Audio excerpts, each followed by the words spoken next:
कीटोनुरिया या एसीटोनुरिया। कीटोन या एसीटोन यह जब यूरिन में प्रेजेंट हो जाता है तो उस कंडीशन को कीटोनुरिया या एसीटोनुरिया बोलते हैं। आखिर यह है क्या? यह एक प्रकार का बाय प्रोडक्ट है। किस चीज का? फैट के इनकम्प्लीट ब्रेकडाउन होने से। तो अब फैट इनकम्प्लीट ब्रेकडाउन होता क्यों है?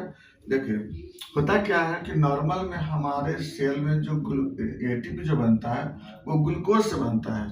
तो ग्लूकोज जब एटीपी बनेगा तो क्या क्या बनता है उसमें? CO2, H2 और ATP बनता है।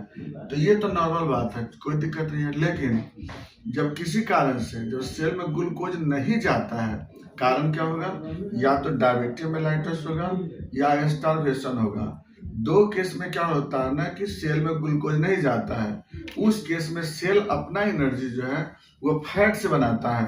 तो फैट से बनेगा तो फैट जब टूटेगा तो लार्ज अमाउंट में एसिटाइल को यहाँ बन जाते हैं। वहां पर तो माइटोकॉन्ड्रिया सेल में उतना ज्यादा यूज नहीं कर पाता उस एसिटाइल को। तो ज्यादा एसिटाइल को बनने के कारण वो क्या होता है? कंडेंसेशन होकर के या तो कोलेस्ट्रॉल बनेगा, एसीटोएसीटेट बनेगा, कीटोन बनेगा।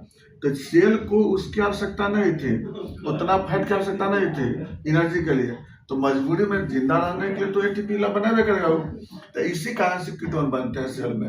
तो अब क्या है, यह कीटोन क्या होगा? यह कीटोन सेल से निकल करके ब्लड में आवेगा। अब ब्लड के बाद वो किडनी से फिल्टर होकर के यूरिन से बाहर निकलेगा।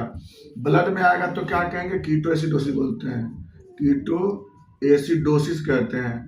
और जब यूरिन से बाहर निकलेगा तो कीटोनुरिया बोलते हैं, कीटोनुरिया।